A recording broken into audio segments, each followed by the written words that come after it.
Hi, everybody. David Nour back with another episode of our Intelligent Growth with my business partner, Jenn Cordz. Hello, Jenn. Hi, Nour. How are you? I'm great, thanks. Good to have you. And we're in for a treat because a longtime friend and a client at a couple of different companies, Steve Hardy, is joining us. Hello, Steve.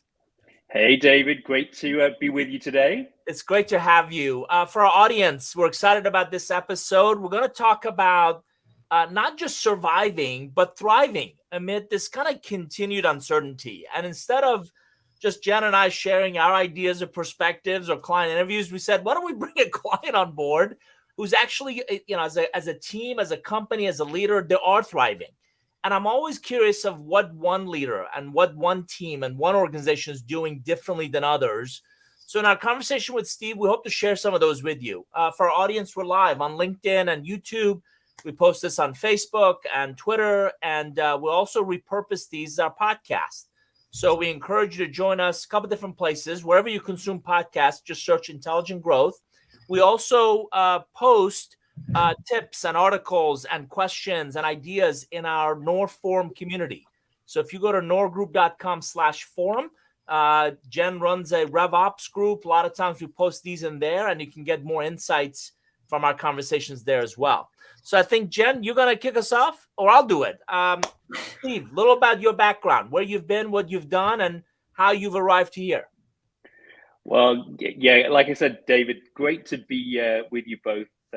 Count you amongst my closest relationships, and always valued all of our interactions.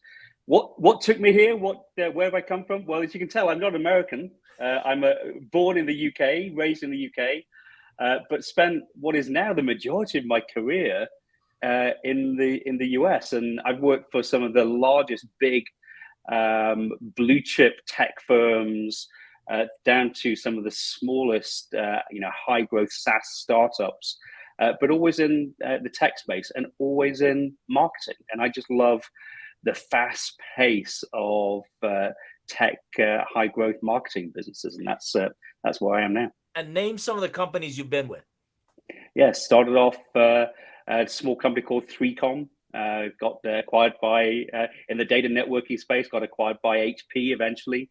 Then I spent a good early part of my career at Intel, and between the UK and the US, I spent a good part of my career at Gartner Group, not on the analyst side, but actually running marketing at Gartner. A couple of times in cybersecurity, and now for the past 15 months, had the pleasure of leading an amazing marketing team at Prophix. We're a Canadian SaaS business based up in Toronto. Nice. So actually just diving into what Prophix is and what their background is, their target buyers, and kind of the problems that you're currently solving with Prophix. Tell our audience a little bit about them. Yeah, so who is Prophix? So I kind of describe Prophix as a 35-year-old startup. So we've been in business for nearly 35 years. We provide software to largely mid-sized enterprises, so anywhere between $100 million and $1 billion in revenue, that enables their financial teams to do a better job of managing all things finance. Everything from planning, from analysis, through budgeting, reporting, closing, etc. So all of the financial operations within the business.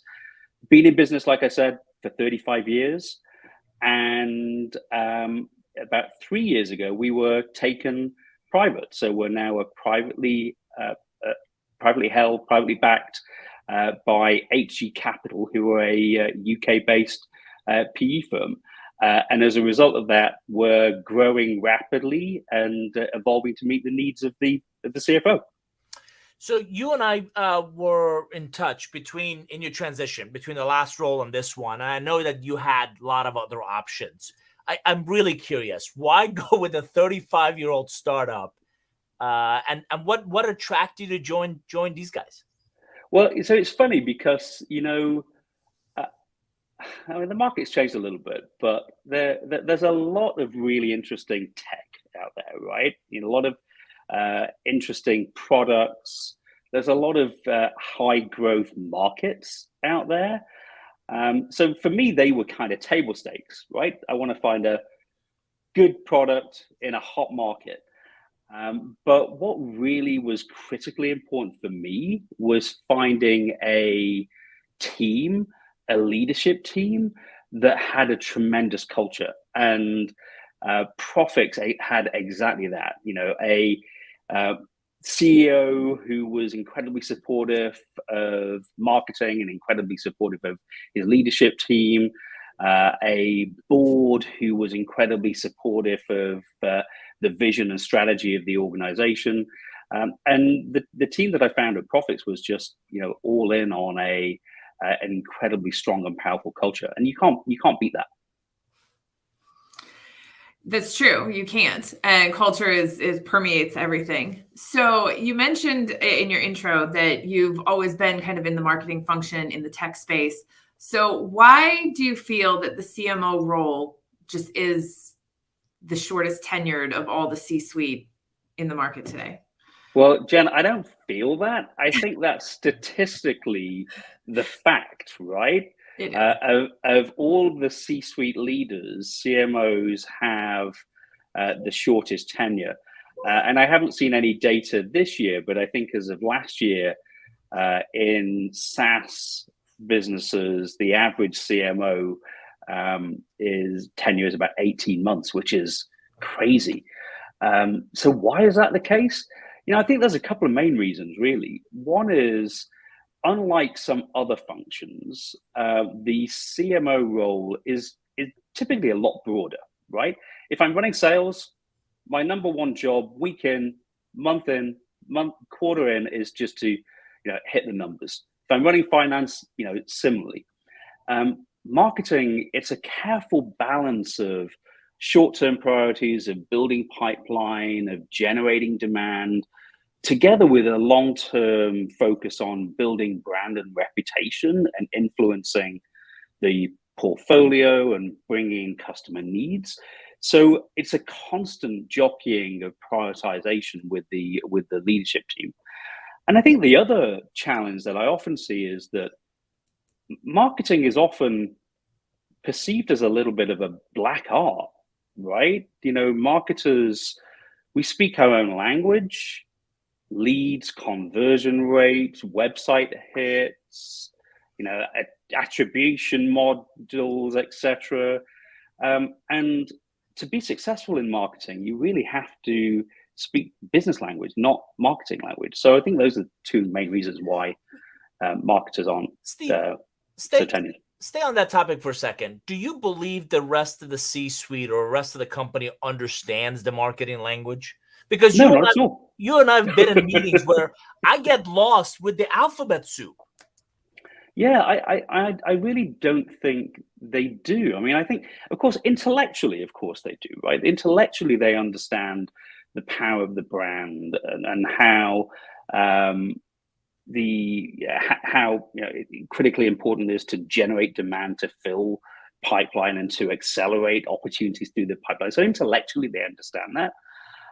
But all of the nuances of actually making that happen, I think, is often lost, particularly on customer success leaders, on finance leaders, on product leaders. They're just often cut from a different cloth. So one of the skills of a good marketing leader is to really help educate and inform and speak the language of other business leaders.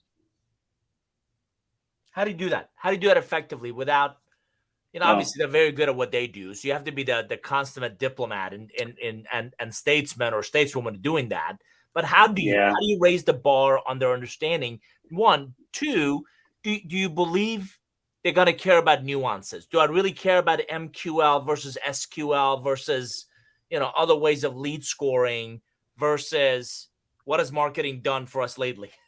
So I don't think they care about nuances. I really don't. But the crux of your question was how do you do it? Well, first of all, I don't think that I haven't written a book on how to do that. But one of the things that my dad always told me was that you have two ears and one mouth, and they should be used in that proportion.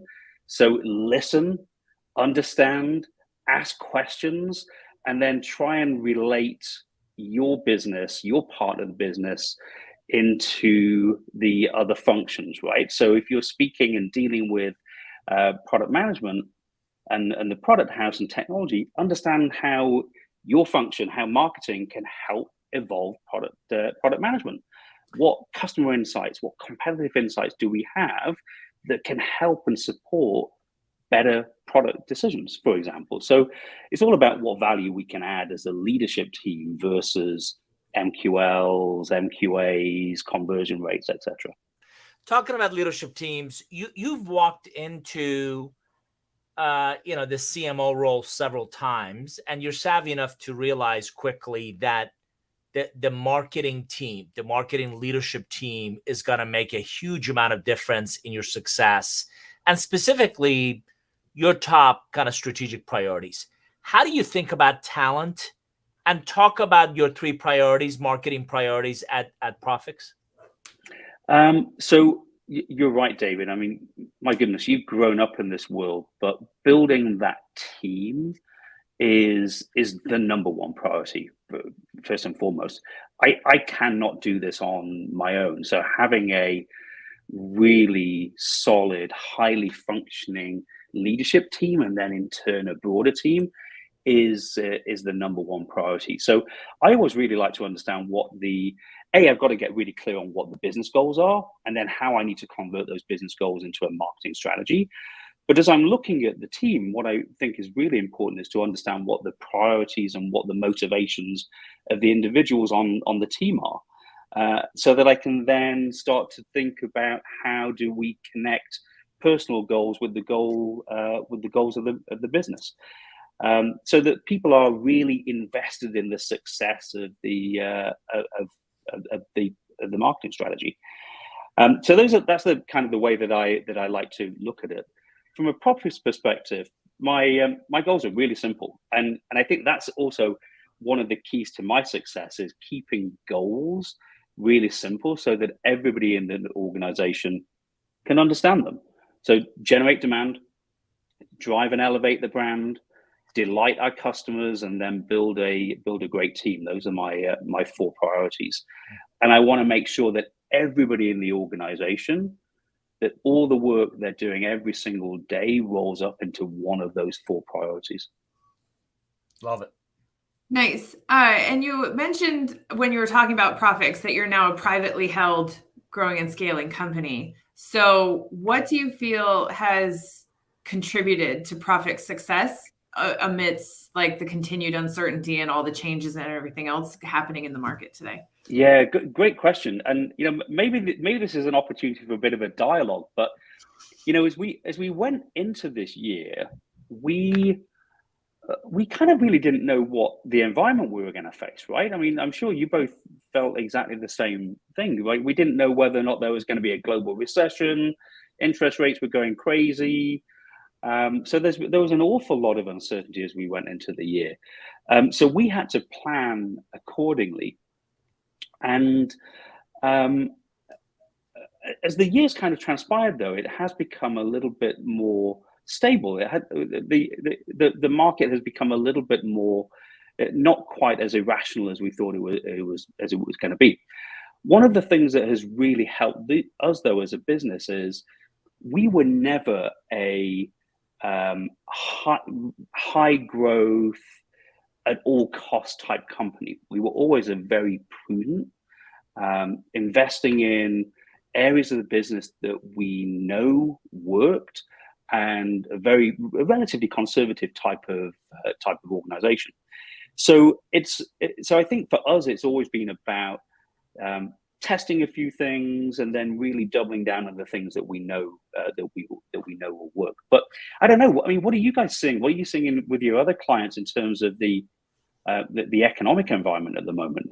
It's not as bad as where we felt that we was 9 months ago, right? Yeah, I absolutely. And I'll jump in and I ask Jenn to contribute the same. So Steve, you touched up on a critical one, which is kind of agile execution of that broader vision, right? You're right. Yeah, most leaders we know, we work with, do the best they can in their planning efforts with the information they have. And when you see, just as you said, irrational market dynamics and wait and see or elongated sales cycles or decision by committees or pipelines and forecasts continuing to slip, and you plan accordingly. And you the other thing I like is we talk about prudent investments. You brought it up. I love the I think the Apple versus the Facebook or others, where Apple grew very intentionally and added people very intentionally. And I was having this conversation with another go-to-market leader of revenue per employee. That's a phenomenal metric to measure your headcount, not just adding additional FTEs. And even the definition of FTEs themselves are changing, right? We talked about talent, not just full-time employee, but how can I get that role fulfilled, that need fulfilled by a full-time equivalent, but being really prudent about those investments. So if you grow intentionally, then you have less likelihood of a need to cut massively, when things don't go your way. And I've always believed if you don't add the bloat, then you don't have to cut the fat. You don't have to cut, down to bone and muscle, because you haven't done that growth at any cost, and let's just keep adding more people to the team. That's right. Yeah. Jenn, your thoughts? We've also seen with several other clients that they're justifying, all their expenses. And so they're for every expense, every headcount, every initiative, they're really trying to tie it to a business outcome versus just continuing because it's been there or because that's the way it's always been. So really just justifying all of that, but then also looking for ways to create efficiencies. It's not necessarily doing more with less. It's how do we do what we're doing, but better, and with less keystrokes, with less data entry, with just less overhead, I guess would be the best way to look at that. And just really focusing on, we do this really, really well. Let's get really good at doing this efficiently. And so trying to find those efficiencies for everybody on the team, from marketing to sales to customer success, but always keeping the customer in the forefront and making sure that the customer is always taken care of is what we've seen with other people. Yeah, I've always been a big fan, Jenn, of zero-based budgeting. It's a big, when I was at Intel, that was the way that everybody planned. And that's exactly what we did as we went into this year. And that way, that exactly if you have additional funds that you want to invest, that exactly what that next item that you want to invest in, or if you need to cut back, you need to know where, exactly where, what falls off the list. So I think the zero-based budgeting approach is a great way to prioritize where your investments are going to go.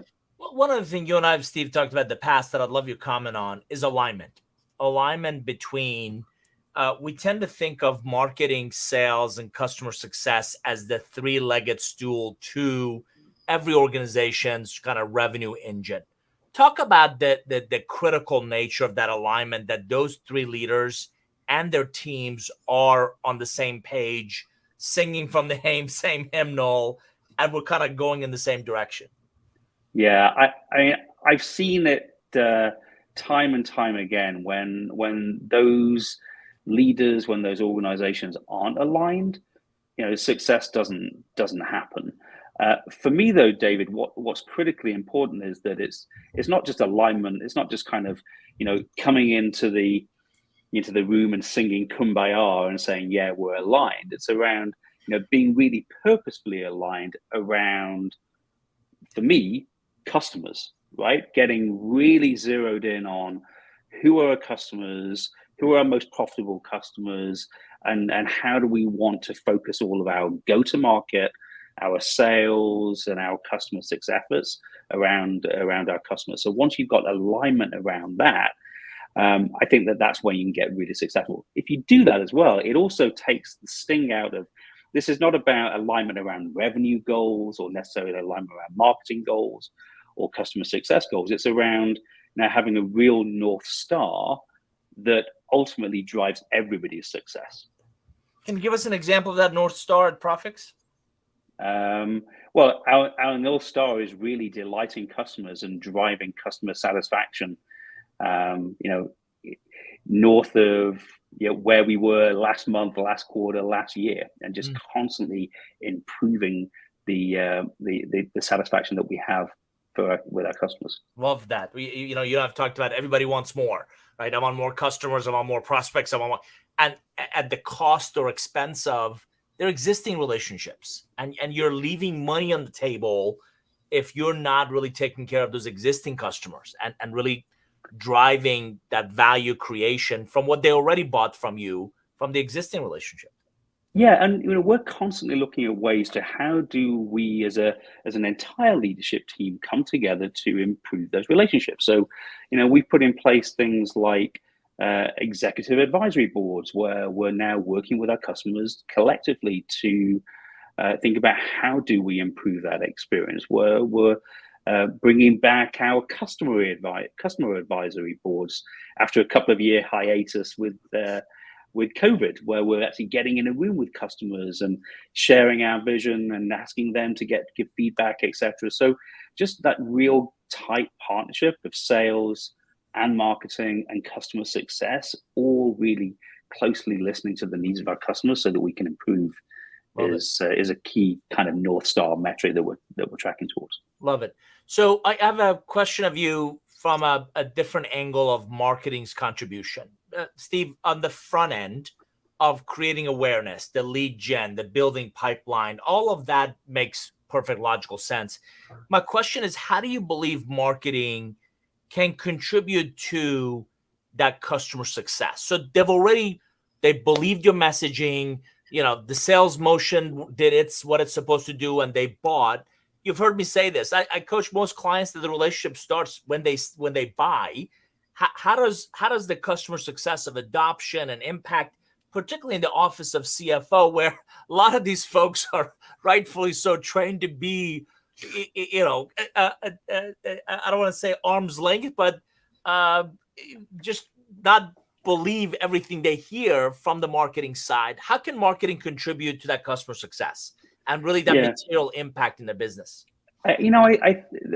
So completely, marketing is not just an acquisition motion, right? I mean, you have to think of marketing as a end-to-end supporting mechanism that with the customer at the center of absolutely everything that we do.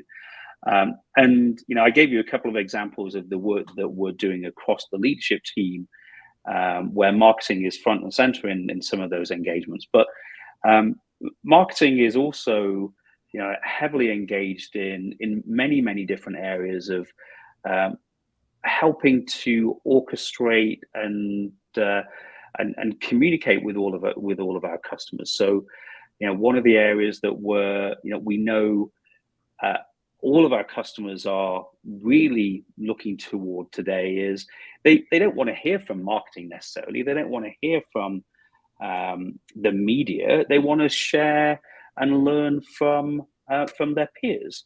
So in hearing that feedback from our customers, one of the things that we put together over the past year is our peer communities.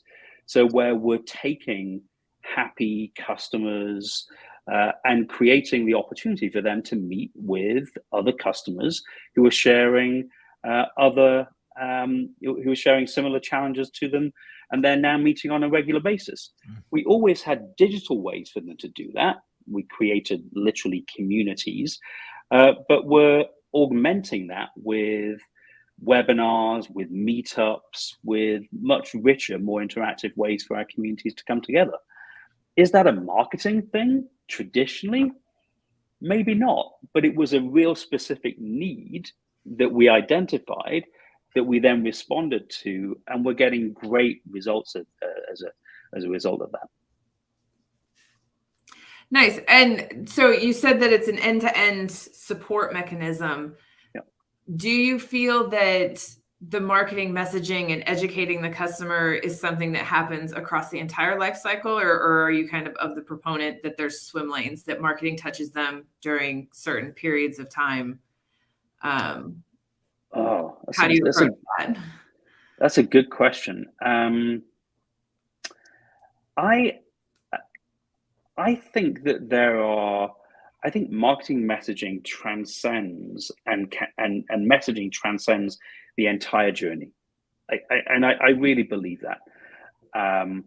And it gets delivered and honed by different individuals, whether it's a salesperson or a CSM or a marketing person at different stages in the buying journey. And it may change by the medium as well that we're delivering some of those messages to as well. So if it's a pop-up in product, then clearly it's going to have a very different context and a very different call to action than it would be a pop-up on our product on our website before they've bought. But all of that has to be planned and orchestrated, and I think it's best done with marketing's knowledge of the customer.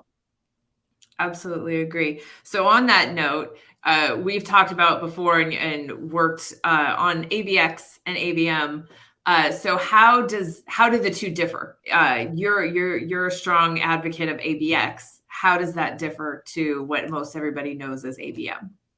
Yeah. So how do they differ? Well, simplistically, ABM is account-based marketing. I call ABX account-based everything, right? And why do they differ? Well, again, simplistically, I think if you call the motion account-based marketing, then it's really viewed as marketing's baby, right? Then it's a set of marketing actions with marketing messaging and marketing tools that marketing is running. And a targeted account-based go-to-market motion can be successful if it is just confined within the four square walls of the marketing organization. It has to be sales and marketing coming together and agreeing which accounts that we're going to go after. It has to be looking at your existing happy customers and which of those are most profitable, most satisfied, retain for longer, and how do we replicate those and bring those into the buying journey. So for me, account-based everything, where sales and product and customer success and marketing are all at the table, executing one strategy is a better and more successful go-to-market motion. Love it. For our audience, if you've joined us late, just joined us, you've been listening to Steve Hardy, Chief Marketing Officer at Prophix, longtime client, longtime friend, and we're really talking about thriving, not just surviving, not just kind of the next engagement, but really intentionally, purposefully thriving in this continued uncertainty and continued environment. So, Steve, on that note, what's your opinion of this ever-growing marketing technology, this tech stack? Jenn and I found a stat the other day. You would cringe at this. 2011, there were roughly 250 MarTech players. At last count, there's north of 11,000. Different tools, different platforms that play in the space. How do you keep up? How do you kind of manage it in your world? Is it even possible to keep up with 11,000 tools and pieces of tech? Not sure. So for a start, I'm not sure that I can keep up with 11,000. I mean, if you think about 11,000, that must literally mean tens, dozens of new product introductions every single week, never mind product enhancements of the stack that you have in place every single week, which is crazy. So candidly, I don't keep up, and I don't even try to keep up. I've always tried to focus myself and my team not on the technology, but on the business problem. So what is the issue that we're facing, and is there a technology that we need to deploy that can help us quickly solve that problem. I'll give you a really specific example. When I first joined Prophix, we had no real idea how to measure and quantify the impact of our brand. There were lots of individual native assessments of brand. We could look into Twitter and see how many followers we had. We could look at YouTube and see how many likes and shares we had, et cetera, across hundreds of different platforms. And what was actually happening was that I had one individual on my team who was spending hours and hours and hours every single month pulling those stats and coming up with an aggregate score. Well, I basically said there's got to be a better way. And we found a company, a technology called BrandOps, who does exactly that, ingests data from hundreds of publicly available sources and comes up with a brand index. So for a setup effort, I've now got an ongoing instant view of how my brand is performing, and I've saved my team hours and hours of wasted time every single month. So my point is just fix the problem and address the problem rather than just throwing tools at things. Love it. And Jenn and I often talk to executives about, tell me the outcome you're after. Tell me the impact you're after. And let's work our way backwards of sometimes, Steve, the capabilities within their existing tech stack, but they haven't fully utilized what they brought, or the person who, and we always assume good intent, the person who brought that technology in has left or has moved on, and it's become an orphan platform that people don't really know how to get the most out of. So on that note, I am curious more broadly, what do you believe generative AI's impact on the marketing function will be? So I love how you're using the future tense here, David, because the reality is generative AI is here today, and it's already having a profound impact on marketing, product development, across the organization. So today, and actually for the past 6 months, maybe even more, we're using generative AI tools, a number of different tools, in a couple of different areas across marketing. We're using it to create copy. Now, we're not using it to create final copy that ends up on a website or in a press release, but we're using it in the ideation stage to generate copy early on that we can then have individuals who are real subject matter experts to refine and Prophixize it and make sure that it's ready for publication. That's saving us hours and hours of time of creating briefs and handing it out to a third-party writer. We're now just doing that quickly with a really well-engineered prompt. We're using it for things like creating videos and snippets of videos. So rather than having a video editor capturing and creating many videos, we're using a generative AI video tool to be able to atomize video content. So there's lots and lots of different ways that we're using AI to be able to just improve the efficiency and the productivity of the marketing organization. Where do you see it going? So I think we'll see continued use of that and continued improvements and enhancements of that.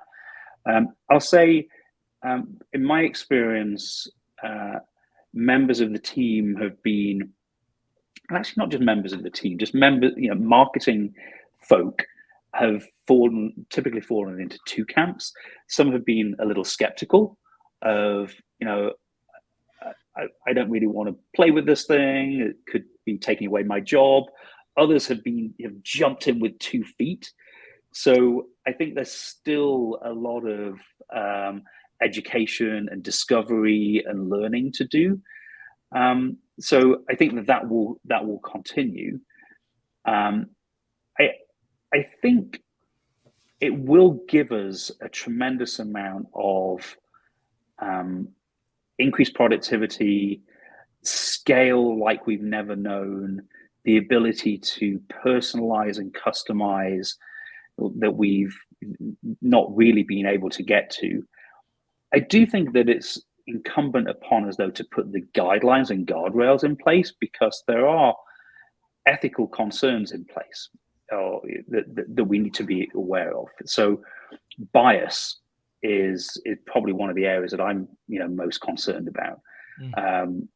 Would I use AI today for interviewing?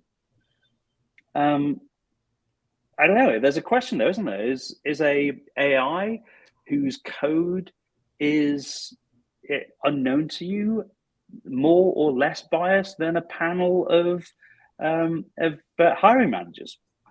I don't know. I can't prove that. But I think that there's a lot of questions that we need to be conscious of. On that note, are you seeing that generative AI is being applied to other areas within Prophix, like sales or customer success? And have they found the same sort of efficiencies that you found on the marketing side? Yep, absolutely, Jenn. So, sales teams are using it, in their outreach. So, helping craft better emails. So a lot of the examples that I talked about here are in content. But we've also been using it to help build statistical models as well, and kind of quickly look at things like pricing, for example. So there's a lot of different opportunities, as we're doing competitive research. So there's a lot of different areas for us to look at across the business, not just in marketing. I think the other area that excites me is the use of AI natively embedded into applications. So a lot of the tools that we're seeing, things like our marketing automation platforms and our CRM platforms, and actually Prophix itself has AI capabilities built in, which will allow and make the planning and forecasting much easier for CFO. So having those capabilities built into a tool will actually make processes and workflows much easier for users of tools in the future. Absolutely. I can't wait. I think it's an exciting time, and an exciting time to see some of this evolution front row. Have a front row seat to kind of see these things evolve.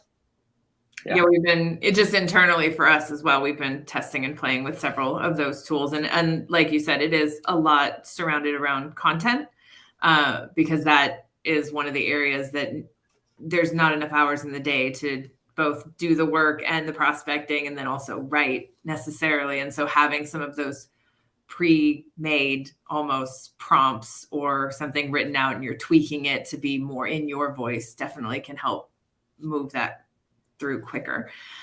But it's not a panacea, right? So you still have to have subject matter expertise to say, is this factually correct? Is this in the tone and language? So, but I think it can definitely help accelerate a lot of the efficiency of the organization.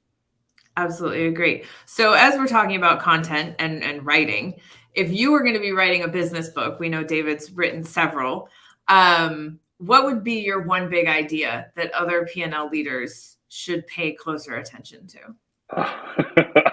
Well, I don't think I'm going to challenge David in the Times bestsellers list anytime soon.